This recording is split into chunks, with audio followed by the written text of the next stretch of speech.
So I'd like to start by echoing Anita's acknowledgement of country and pay my respects to the custodians of this land, their elders past and present, and extend that respect to Indigenous Australians here tonight. In 1835, in exchange for a few blankets, some handkerchiefs, some bags of flour, some shirts, some tools and mirrors, Sir John Batman awarded himself 500,000 acres of land, including the land that we're standing on today. Batman is often praised for being the only European to have negotiated a treaty with the Aboriginal custodians of the land, despite the fact that there are doubts whether the Kulin elders with whom he negotiated actually understood the exchange as a contractual transfer of land. Batman has also been described by his neighbour, the artist John Glover, as a rogue, thief, liar, cheat, a murderer of blacks, and the vilest man I have ever known. So when I acknowledge country, I acknowledge that sovereignty was never ceded. Not to Batman, after whom streets over there and parks all around Melbourne are named. Not to the Port Phillip Association, the association which backed Batman's expeditions, funded by Charles Swanston, after whom the street up there is named. And not to the Crown, to whom these gardens, more streets, and these monuments are dedicated. This is the opening. This pavilion, situated here on Aboriginal land, is like a series of umbrellas, semi-permanent umbrellas, which is convenient because, as Nietzsche once wrote, I've forgotten my umbrella. When I stand under an umbrella, do I understand the umbrella? In Old English, the oldest historical form of the English language, understanding was only one step of comprehension. The word developed from a spatial metaphor, whose idea it was that standing in a certain position allows the observer to get to know the properties of an object. Given that, though, I don't quite understand the underbit of understand, because right now I'm standing on, I'm standing before.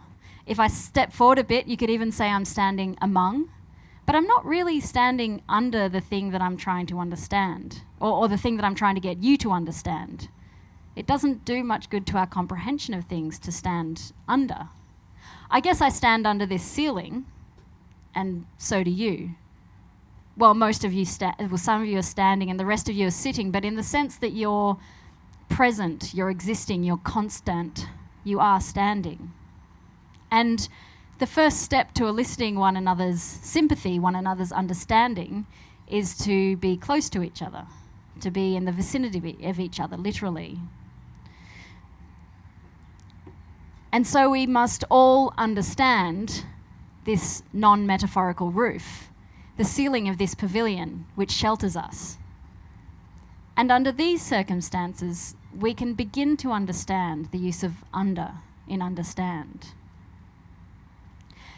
How many times has a speaker denounced the hierarchical nature of the lecture format, of the imbalanced teacher-student relationship, of the division between performer and audience in the theatre of pedagogy, only to embrace their position as the holder and deliverer of knowledge and proceed to impart their knowledge on a seated sea of quiet vessels waiting to be filled?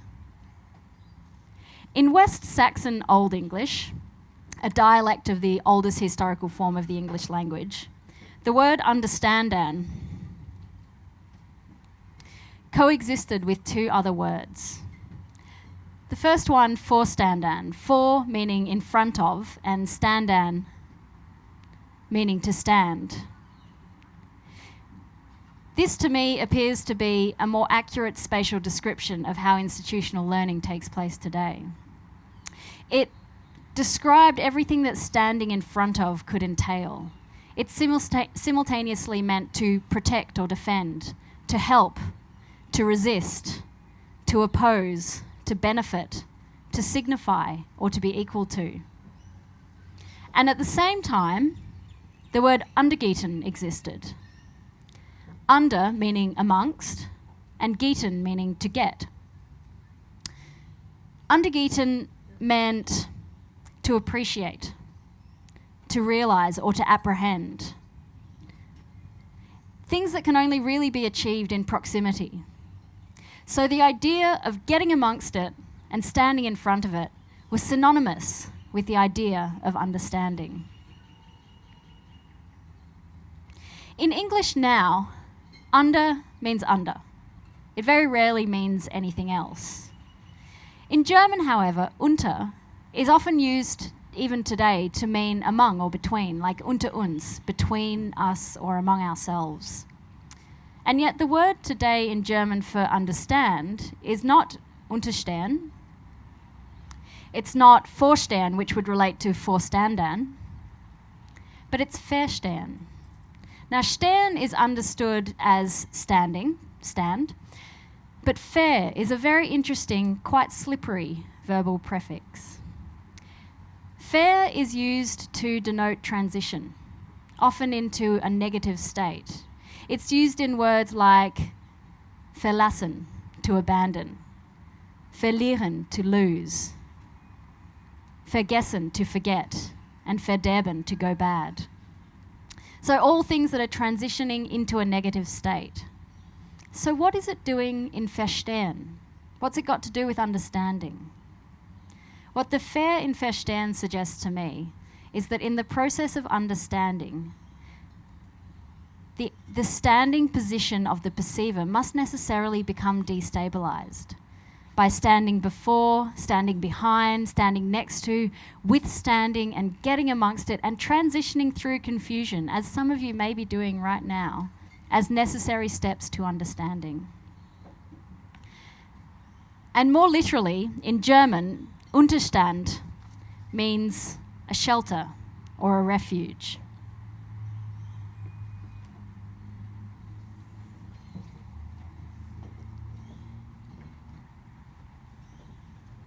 In the middle of an octagonal room in the Neues Museum in Berlin, the bust of Nefertiti stands. So look out that way. She's protected in a glass refuge. It's the only piece in the entire museum to be granted a room to itself. The viewer enters from the side where I am to see the Egyptian queen in profile, and she looks out of the room to the far end of the adjoining gallery. Now, the museum claims that she is alone, and at first she appears to be alone, and yet she isn't. She is accompanied by one other sculpture. A crude, oversized bronze bust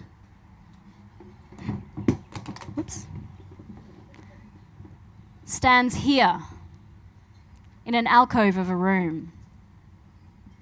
It's the bust of James Simon.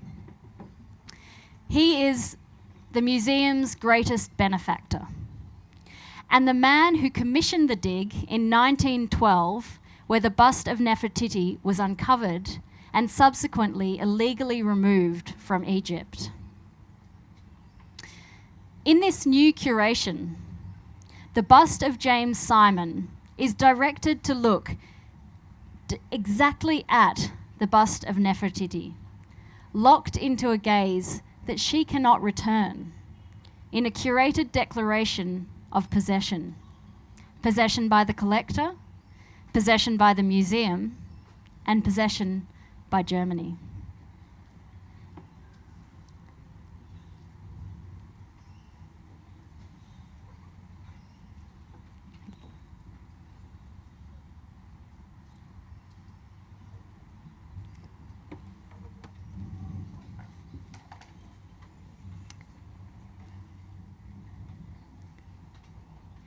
In this same museum, almost all of the other Egyptian sculptures have their noses chopped off.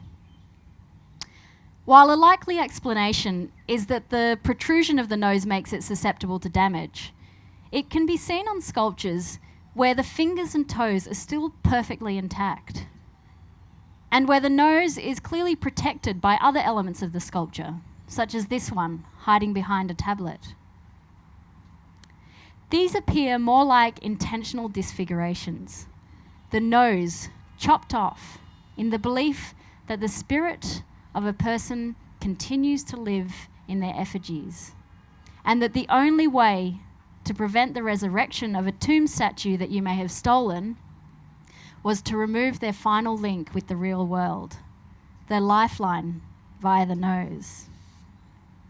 So with their mouths closed and their noses chopped off, they could no longer breathe, no longer talk, no longer kiss, no longer see their souls rise out in front of them as they smoke. The Egyptians, however, were adept at a different kind of transference. Letters were invented so that we may be able to converse, even with the absent. They were signs of sounds, and these in turn were signs of things we think. Books are the way the dead talk to the living. When written language first spread around the world, some people feared that the reader may become possessed by the writer. People were suspicious of the stealthy way in which the words of the writer could silently slip into the mind of the reader. And so to avoid becoming possessed, they would get a slave or a subordinate to read the text aloud on their behalf. But language wasn't always that easy to read.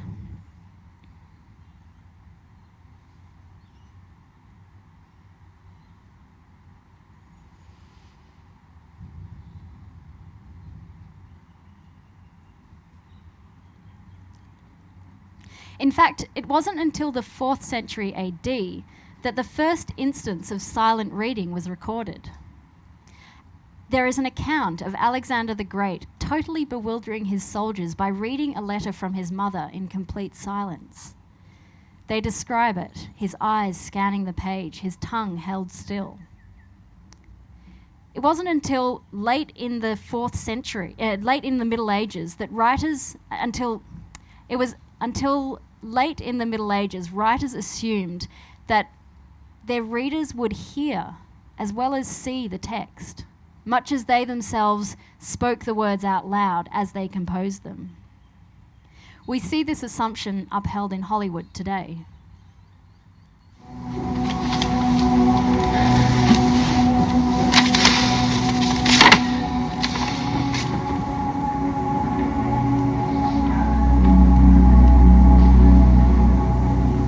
My dearest Brian, a guy like me looks in the mirror. He either grins or he starts to fade away. And I haven't seen anything to grin about in a long time. This may not be the most graceful exit, but I know when the bottle's empty. But the only thing I'm really gonna miss is the conversations we had going. At least I get the last word, even if I had to mail it in.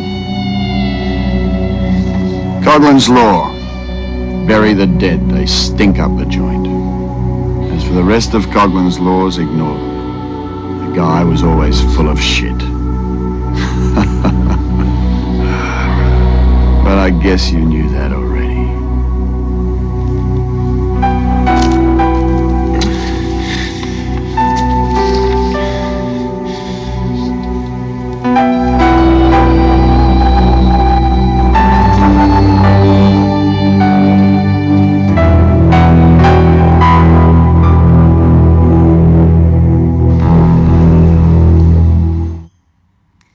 What is written remains. A letter, an email, an engraving. These things are solid and tangible. They last long after the writer has stopped expressing them or thinking them. Love, freedom, self-control, beauty, youth. These things are fleeting. The word tattoo was brought back to Europe by Captain James Cook after his first voyage to Tahiti and New Zealand in 1771. Australia paid tribute to Captain James Cook and to his discovery of the word tattoo when it purchased, dismantled, and shipped Cook's Cottage from England to Melbourne. Now, apart from the fact that Captain James Cook never set foot on Victorian soil, let alone lived in Fitzroy Gardens where the cottage now sits, there's something funny about Cook's Cottage. Does anyone know what it is?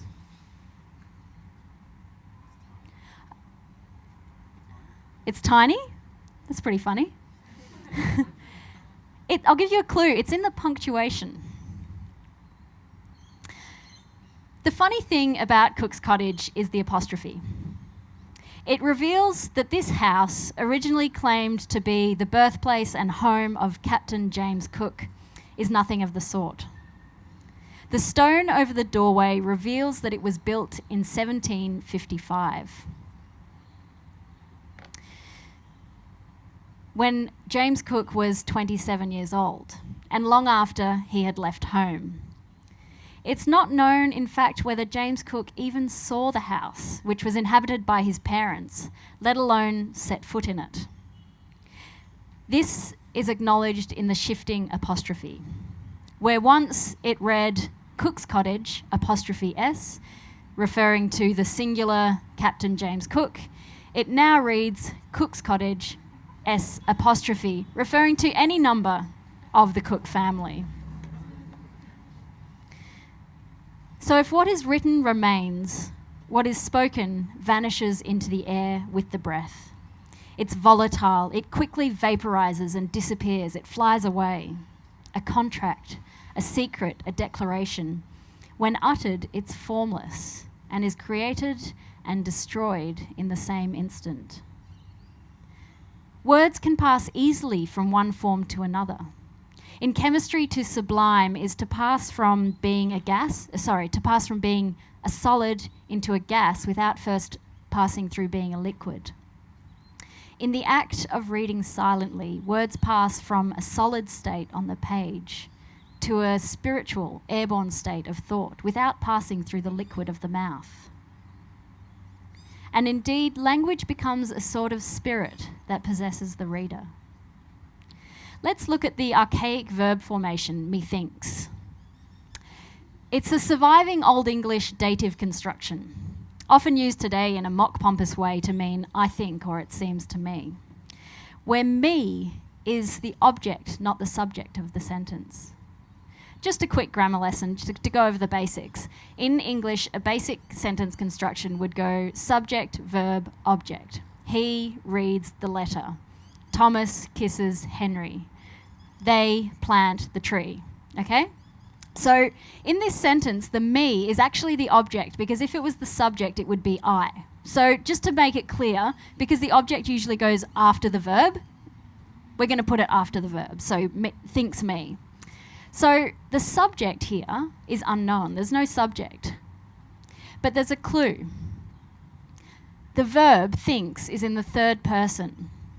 So it suggests, but it doesn't make explicit, he, she, or it thinks me. The subject, the thing or the person doing the thinking, it isn't the me. It isn't I thinks me. And it's probably not the thing around which, the item around which thought is manifesting itself. It's not it thinks me it. But it's a third entity who's doing the thinking via the speaker.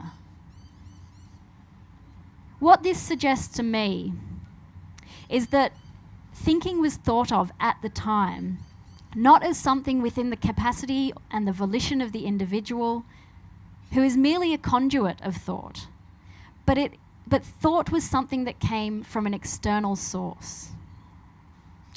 Have a look at this painting by Bellini. It's called Sacred Conversation. Look at each figure. They're all consumed by their own thoughts, engaged in a private, silent conversation, apparently with the divine. This painting positions the act of thinking as blessed inspiration, rather than a human faculty. It implies that in the process of thinking, enlightenment happens, spiritual enlightenment. It suggests that every thought is part of a conversation with a God, and every thinker an instrument of holy guidance. What thinks you? Hang on a minute, you think to yourselves. If that were true, if I were truly an instrument of holy guidance, if I were a prophet, a chosen one, where are my stigmata? And you would be right to ask. Traditionally, those touched by divine inspiration do display stigmata. Without them, the prophet will always doubt whether their calling is for real. But this is one of the most important things about receiving this celestial intuition: the possibility of being misled, of fakeness, and therefore the doubt that this brings. The artist, similar to the prophet, will hear these conflicting voices. Methinks is this divine intervention and the vulnerability that doubt brings in one statement. So when thoughts take form as words, when this inspiration takes shape, we become able to define ourselves and the world around us.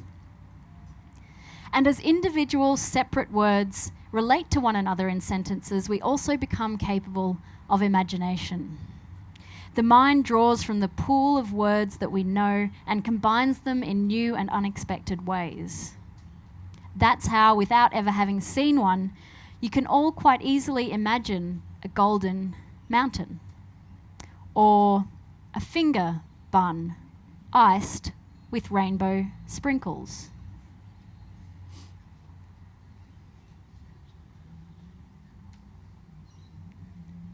Did it look anything like this?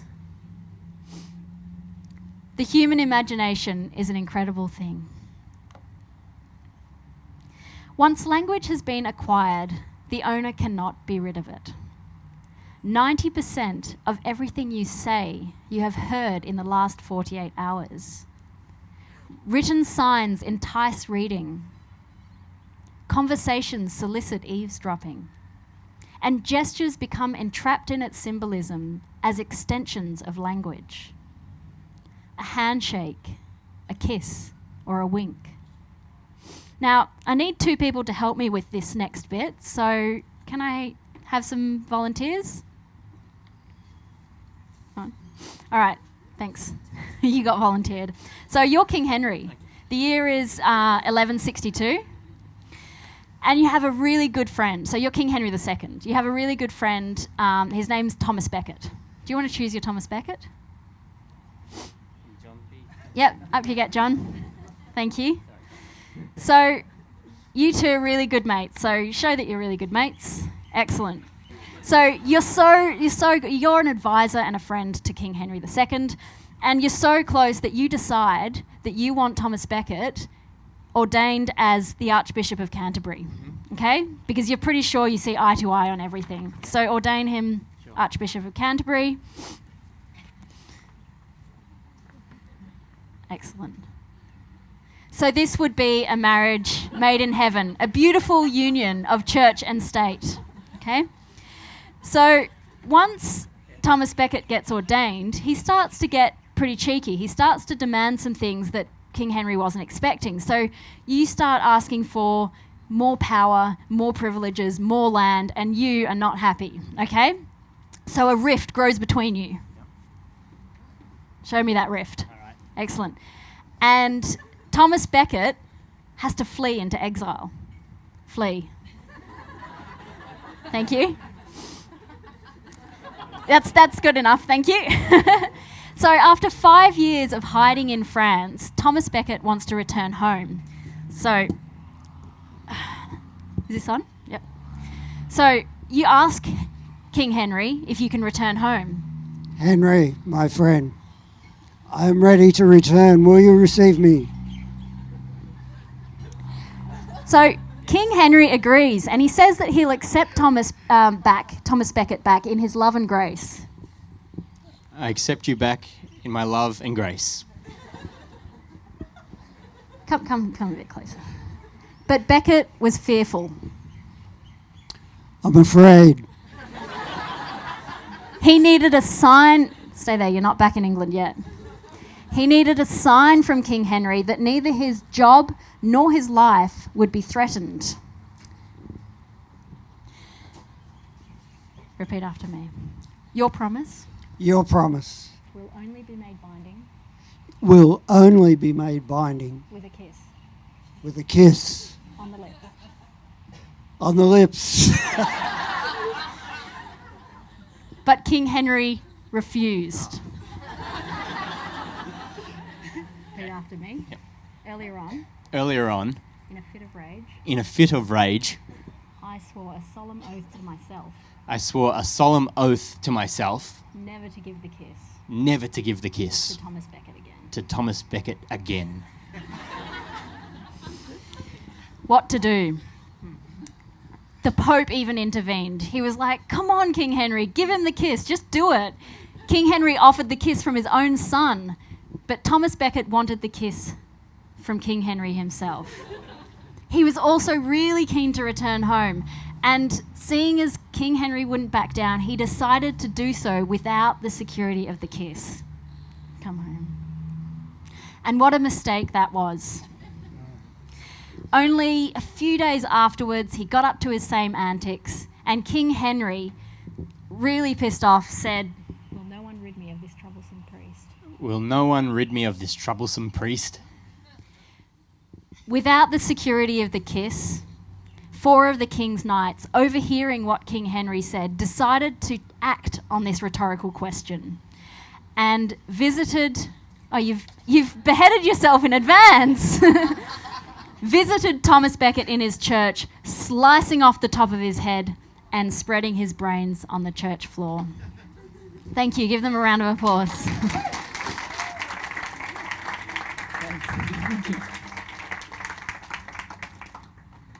This is how we once understood the weight of gestures.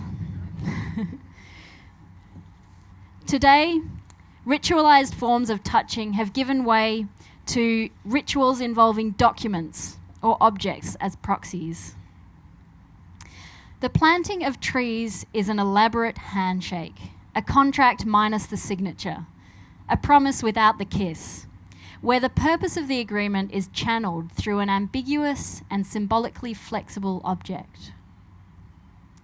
Here we see Sarkozy playfully punching Medvedev during a tree planting ceremony at the 2007 G8 summit in Japan. The Yezo spruce, pictured here, represents pity. The trembling poplar, planted here by these Northern Irish ministers, represents courage. The pinstripe represents the connection of heaven and earth. The foot on the shovel represents readiness. The oak tree symbolises independence and hospitality. Black velvet represents insomnia. The left foot on the right side of the shovel foretells impending disaster. Pearls symbolise charity, purity, spiritual transformation, wisdom, honesty, integrity, love, knowledge, and wealth. The red bud tree is the tree from which Judas hung himself. If you plant one, you'll get a fever. The fever can be avoided by spitting 9 times. The further up a girl holds her chopsticks, the further from home she will marry. And in the case of a shovel, the further up the planting politician holds it, the more nonchalant he wishes to appear. Oh, more on that one. The white cloth represents cleanliness. Dirt represents dirt. The trench coat symbolises violence. The white suit represents a connection with God. Clasping the sapling trunk represents the desire to control. Planting a dead tree symbolises that an heir will take succession of the throne. Inviting the green man to stamp under your tree We'll turn him into a mascot. Planting near a fence pays tribute to a dead pet. The clean shovel represents work which has yet to be undertaken. Planting the same tree twice brings economic downturn upon the country in which the garden is situated. Throwing soil represents fear. Signing a hoe represents a confusion of political leadership and celebrity. Brandishing the shovel refers to a monarch's colonial history. Planting in the West Bank sends a message. The message is clear. We are here and will remain here. We are planting and building. This is an inseparable part of the state of Israel. The elm tree represents darkness and nightmares. Digging in asphalt is a sign that tree planting will soon turn into groundbreaking. Groundbreaking is a ritual practiced before a high-rise building is erected. Group shovel touching is a sign of budget cuts. The trough of dirt represents an estrangement from nature. The white ribbon is a symbol against violence against women. The red ribbon is a symbol of support and awareness for those living with HIV. The candy stripe ribbon says, "Merry Christmas." The hung helmet represents the death of a soldier. Group tree planting recalls the act of lynch mobbing. Destruction takes on the imagery of rejuvenation. As a teenager, Nick Cave stole a sapling tree from the Botanical Gardens just over there, about 150 metres away. He carried it via public transport and planted it in his mother's garden in St Kilda. It was an apology for a misdeed. Ironically, 37 years later, the now famous musician was invited to plant a commemorative lime tree in the very same Botanical Gardens. The tree is dedicated to thefts that have been redressed and thefts that are yet to be redressed. I encourage you to seek it out. There are also many trees that do not have plaques and were not planted in ceremonies. You may find it hard to believe, but there are trees that can plant themselves. Such trees embody the shining sun, the falling rain, and the blowing wind. And if you stand under them, they will shelter you.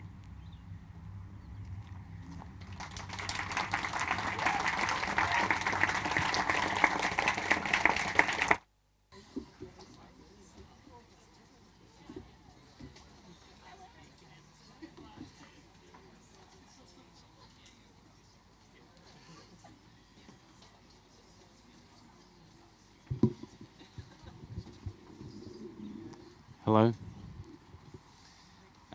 Thank you, Gabrielle, for that beautiful presentation. Hello, everybody. I'd like to just first echo the sentiments from Anita and Gabrielle and acknowledge the traditional owners of the land, the Bunwurrung people, and pay respects to elders past and present. Is this coming through okay?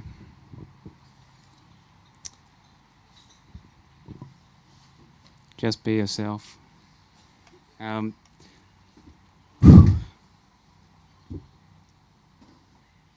Thanks for coming, everyone. It's a nice afternoon and glad you could all be here with me.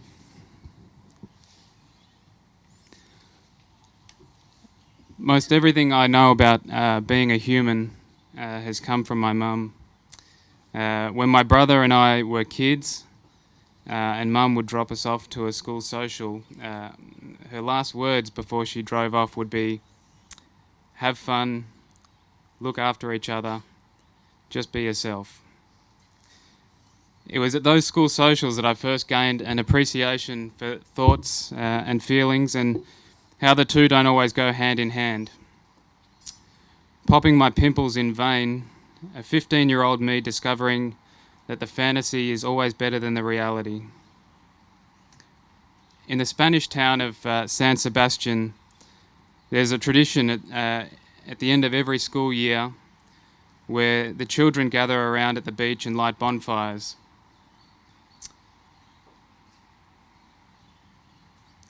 They gather around the flames and throw in their school books from the past year, burning them in a bizarre ritual of breaking free from the shackles of homework and examinations.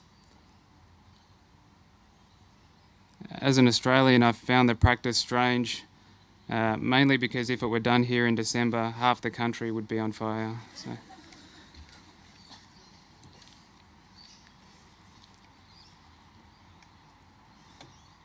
5 years ago, when I was living in Germany, I kept up to date with the most important news from home via the Age website. When I came across an article highlighting a shortage of sperm donors in Victoria, something inside me clicked. It wasn't long after arriving back in Melbourne I started the process of becoming a sperm donor. After much paperwork and counselling, I was shown to the little room with the vinyl couch and the magazines and DVDs and the little plastic cup with my name on it. At the same time I was undertaking this process, I was also spending a lot of time at my mum's place helping her get rid of old crap. In my helping, I found an old roll of film with the leader sticking out. There's nothing like a new old roll of film. Back in the little room, I fired up the DVD player and pulled out my camera to snap a few pictures of the room for my files.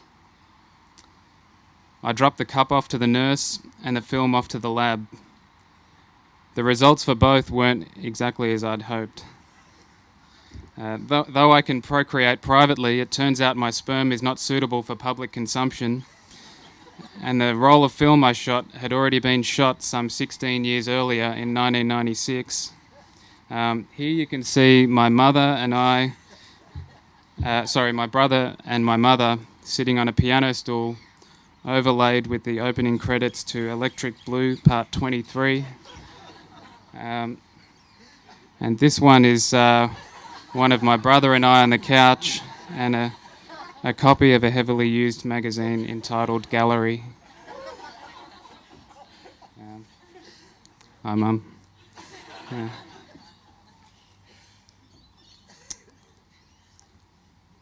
Sometimes life gives you problems, and sometimes your solutions to those problems create brand new problems you hadn't even thought of.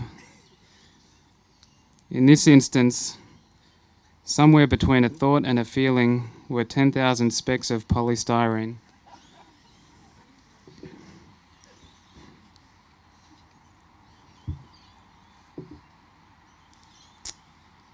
It was in this very basin, in 2007, I learned a valuable lesson that I carry with me to this day. Heavily clogged with hair, the drain was in desperate need of cleaning. I poured about half a bottle's worth of lighter fluid down the drain with a view to drench the hair down there in flammable liquid. I then lit it, hoping the ensuing inferno would burn the obstruction away, and I would be on my way to collect the due thanks and praise from my housemate. The plan didn't work. On a positive note, the exercise didn't create a brand new problem like a house fire.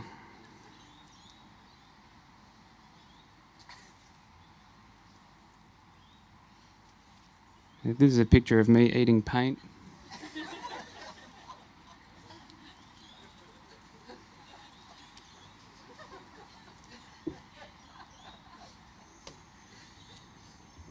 Footpaths are built so they have a slope that channels the water into the gutter when it rains. Motorcycles with a kickstand are built so the bike will lean safely to the side on which the kickstand is housed. They're just like this. When you park a motorcycle with its kickstand competing against the angle of the slope of a footpath, problems can arise. One such problem arose in early July 2014. I was atop the motorbike when the competing angles were competing too much, and the bike passed its tipping point and headed straight for the gutter. Still straddling the bike, I thought it was a good idea to widen my stance, allowing the bike to fall safely within the triangle between my left and right legs and the ground, like this. The 150 kilogram machine didn't do exactly what I had planned, instead landing with the end of the handlebar onto my fourth toe on my right foot. It had now become my problem. With my foot modelling days now behind me, the focus was on recovery. I'd like to take this opportunity to publicly thank Amelia Borg and Chin Lim for taking me to the hospital, my girlfriend Sheena for bringing food from stalactites to the hospital, St Vincent's in Fitzroy, and the light green coloured plastic card that lives in my wallet.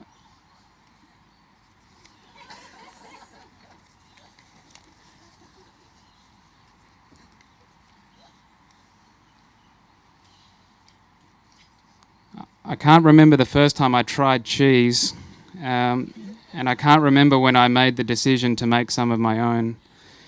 I can remember thinking it was a good idea and one I'd like to share with others, including you. Here's how it's made. First, you want to grind up the pre-cheese. In a lot of recipes, they tell you to use half an ounce, but I'm not after the cheese that'll disable you, so I've used a 1/4 ounce here. Next, you lay the pre-cheese onto some cheesecloth and wrap it up into a little parcel and tie the parcel up with string. Then you melt about 300 grams of unsalted butter in a double boiler, like so, and then add 250 mils of water. You place the parcel into the melted butter and let it sit there for 2.5 hours with the lid on, turning it every 20 to 30 minutes. No, you want to be careful not to run out of water in the saucepan, so check that it doesn't run out every so often. Once the time is up, squeeze all the cheesy goodness from the parcel and then leave the bowl of cheese butter in the fridge where the water will separate. Now you have your cheese butter, you can turn it into all sorts of things. I've decided to make some cheese brownies using the Donna Hay family recipe. And then 45 minutes into cheese brownies and chill, and it gives you this look.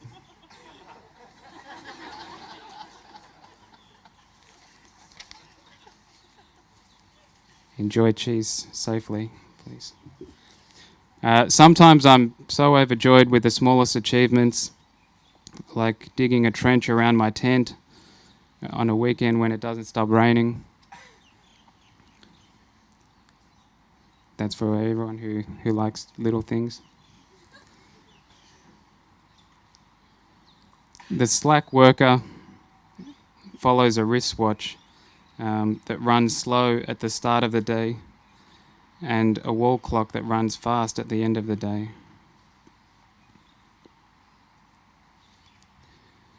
These next pictures have no accompanying words, so I'll sit and watch with you.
Thank you.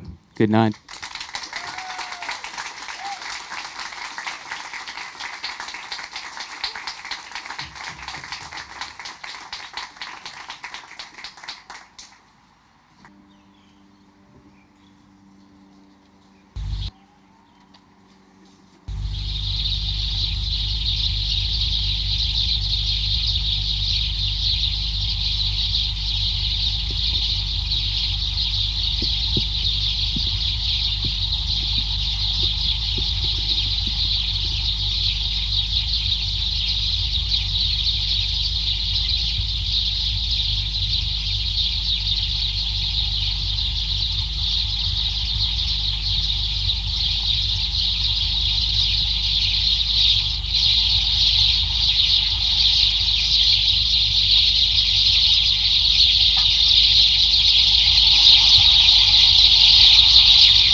Science fiction is a genre I never knew I loved. After all, isn't it just robots, aliens, spacesuits, and end of days? Yet through it, at least through its screen, I have seen other worlds. Worlds in which the infinite is attainable, yet it's the fallible and the finite that we choose every time. Through its lens, I've learnt to look at our own world in parallel. I've seen impossible things within reach, normality that is not as it seems. I have time travelled. I have questioned existence. I've fallen in love. I've been through the uncanny valley and back again. Do you ever sense that we're not alone? That there is another you living in a parallax universe? I've been told twice in my life that I have a doppelganger. Once was many years ago when I wore glasses and I had my hair cut in the fashion of a mullet, which I would later regret. I only ever saw this earlier doppelganger out of the corner of my eye. Was she shorter or taller? Prettier, more evolved? I never dared to look too close for fear of what I might recognise. So I could never verify if indeed she was my doppelganger. The other time in my life was 4 months ago, at a cafe around the corner from my then place of work. A woman, a carbon copy of me, would go into the cafe most days, around 8 a.m. The waitress wondered why she would see this lady make several costume changes over the course of one day. It turns out that I, the actual me, would always come to the cafe later in the day, around lunch or in the afternoons. Finally, after some confused exchanges, the waitress realised that we're in fact two separate beings. John Donne, the British metaphysical poet, saw his wife's doppelganger on the streets of Paris, the same night as the stillbirth of their daughter. He recounted this to his friend Robert. "I've seen a dreadful vision since I saw you. I have seen my dear wife pass twice by me, through this room, with her hair hanging about her shoulders and a dead child in her arms. I cannot be surer that I now live than that I have not slept since I saw you, and am as sure that at her second appearing, she stopped, looked me in the face, and vanished." Donne would go on to write these immortal words 10 years later. "No man is an island, entire of itself. Every man is a piece of the continent, a part of the main. Any man's death diminishes me, because I am involved in mankind, and therefore never send to know for whom the bell tolls, it tolls for thee." On the 9th of July, 1975, the Dutch artist Bastiaan Adder set off across the Atlantic in a 4-metre-long sailing boat named the Ocean Wave. Adder's was the smallest craft in history to attempt such a crossing. A solo performance on and for the high seas, the work was titled In Search of the Miraculous. Over his 33 years, Adder himself didn't much care to talk about his work, perhaps a good sign. When asked to explain the significance of the act of falling in his work, he simply replied, "Because gravity overpowers me." Another man who would enter into oblivion in the landscape he treated as material was the American Robert Smithson. To Smithson, the world, and the art he made from it, was born of entropy. The idea that it's easier to lose energy than to keep it. In Smithson's universe, all energy and matter burn before transmuting into a total sameness, a forever void future.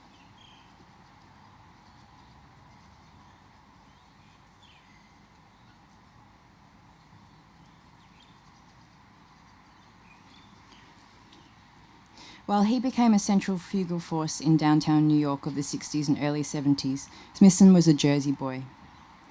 He grew up in Passaic, a small town founded by Dutch traders in the 1600s. 300 years later, Passaic would see the foundation of a small experimental TV station called W2XCD. It would begin transmissions in 1931, making Passaic the birthplace of television. Writing, photography and walking were of equal importance to Smithson, who used these gestures to inform his monuments of one kind or another. In 1967, he caught the number 30 bus from the Port Authority in New York, bound for his birthplace. Zipping down the highway, Smithson read the pulp sci-fi novel Earthworks by Brian W. Aldiss, about a future in which humans manufacture artificial soil. In a twist of fate or a fitting coincidence, Smithson's own manufactured landscapes would become known as earthworks. Smithson began to walk, to tour what he called the monuments of Passaic, New Jersey. Beauty is in the eye of the beholder, he said. There's nothing natural about the Museum of Natural History. Nature is simply another 18th and 19th century fiction. Smithson loved the anti-pastoral, the vacant, the post-industrial. He wondered whether Passaic could replace Rome as the eternal city, a zero panorama in a constant state of flux, an archaeological site in which past and future battle to rewrite the present. He said, "My work is impure. It is clogged with matter. There's no escape from the physical, nor is there any escape from the mind. The two are in a constant collision course. You might say that my work is like an artistic disaster, a quiet catastrophe of mind and matter." Smithson saw entropy as both decay and life force, a necessary transformation of society and culture, the architecture of entropy, of ruins in reverse. On the 20th of July 1973, Smithson died in a plane crash. He was scouting for sites for a new earthwork in Amarillo, Texas. Just like Ada and so many men and some women before, Smithson would be survived by his art. His life would come to be defined by it. His central work, Spiral Jetty, is a 460-metre coil of mud, salt crystals, basalt rocks and water on the northeastern shore of the Great Salt Lake in Utah. The work disappears or reappears in times of rain or drought. It was once hidden underwater for 30 years. What was once black basalt against blood-red water has turned white and rose pink with shifting time and climates. Some wish to preserve the jetty, to return it to its original colour and conditions. But knowing what we know about Smithson and his entropy, perhaps Spiral Jetty should be allowed its own lifespan, its own passage of time. Smithson was attracted to the non-site, to the ruin in reverse. What would he have made of 21st century Dubai, one of the world's largest and most intense building sites? The city is under construction 24 hours a day, 365 days a year, pausing only for Friday prayers. If history is read through geology, through the layering of time, sediment and architecture, what can we learn from a constructed landscape, from an entirely constructed culture? Smithson saw Passaic as a zero panorama. Dubai sees itself as a city from zero, a city without a past, built from the ground up, devouring sky, desert and sea, a city without remorse. Borges once wrote, "I saw all the mirrors in the planet and none reflected me."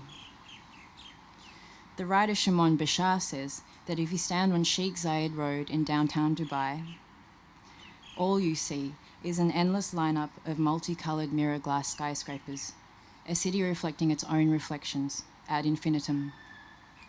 Mirror glass is what architecture becomes when it wants to say something, but it doesn't know what. Is there a more potent image of emptiness? In Dubai, fantasies become concrete reality. The city boasts the world's tallest skyscraper, the largest marina, the biggest motorway intersection in the world's largest mall. Perhaps it's already broken the world record as the site of the most world records. Natural climate is no barrier to artificial ecologies. In winter, Dubai averages 29 degrees Celsius. In summer, it heats up to 45. Yet, through the wonders of modern engineering and technocratic vision, Dubai has a rotating mountain that remains snow-capped all year round, and a water world, an irrigated greenbelt, and an artificial river. As Bashar notes, it's the logic of air conditioning and heating extended and amplified into a magic that can conjure up every ecology humans have ever coveted. And so, we come to the conjuring up of Dubai's coastline. The cannibalization of one's own territory in order to create a rebuilt world, only better. In 2003, Nakheel Properties, a private developer, began construction of an artificial archipelago, 300 man-made islands in the shape of the world. Our world is not a political world, explains a Nakheel spokesperson. But the absence of politics comes with a price. Countries and states are on sale to the highest bidder at prices ranging from $6 million to $64 million US. For that princely sum, you get a lump of sand and the right to start your own micronation. Meanwhile, as if the world was not enough, Dubai's artificial palm islands have become a status symbol address. Made from sand dredged up from the bottom of the Persian Gulf, the Palm Islands, when complete, will add 520 kilometres of non-public beaches to Dubai's coast. Artificial ecology is a new normal. Coastal erosion, altered wave patterns, the loss of wildlife, and decreased sunlight to seashore vegetation are just some of the fallout associated with the authentic production of the new. Imagine for a moment the doomed Smithson and Ada are still with us. A speck on a satellite map, we find Ada on the English island of the world, bearded, half-crazed, singing sea shanties, and constantly falling under the weight of decades upon decades of gravity. Without camera or audience, he has continued to perform for 40 years after his death, with only the sea in mind. Smithson, on the other hand, sees Dubai's artificial islands as his greatest conceptual challenge. He calls in his own engineers, cranes and diggers, with the purpose of connecting all of Dubai's man-made coastline into the one singular and almost infinite jetty. This work will be eternal, all-consuming, never-ending. He recognises it as his ultimate monument, one man's attempt at the Nazca lines. Perhaps that final glimpse of brilliance before the whole world implodes into entropic sameness, the forever void of his imagination. From a parallel time and another sky, he views this final, always evolving work from on high. In resculpting the landscape in sand and reclaiming Dubai's ecology in the name of entropy rather than immortality, he knows that he was right all along. Nature and culture are one and the same. Meanwhile, in a parallel sea, China is building islands too. I've never been to China, yet I'm forever bound by appearance skin deep to this unknown motherland. The 9-dash line, spider marks on a map drawn up at the close of World War II, show the contested waters of the South China Sea. In 1947, China claimed the Parasols, Pratas and Spratly Islands from a defeated Japan. 6 nations all staked their claim in the region, each driven by an insatiable mix of emotion and nationalism. With the rise and fall of empires, sea levels and sands, now it is only brute force, warships, aircrafts and artificial borders that count. In Fiery Cross Reef and other fittingly named parts of the region, no other nation comes close to China in the building of islands. 800 kilometres away from the landmass of the Middle Kingdom, China now presides over a great wall of sand. Living as I do on an island, far away in mind, spirit and outlook from my ancestors, I nonetheless come to recognise my own need to claim territory. So, I make islands now too, of a kind, interior states made of synthetic gold. To build is to mark space, to decide who to keep in and who to keep out. Now I carry the means to make shelter and new nations wherever I go. Later this year, I too will journey to the 9-dash line to see for myself what it looks like to claim territory with a God's eye view. I will build a new island. Thanks.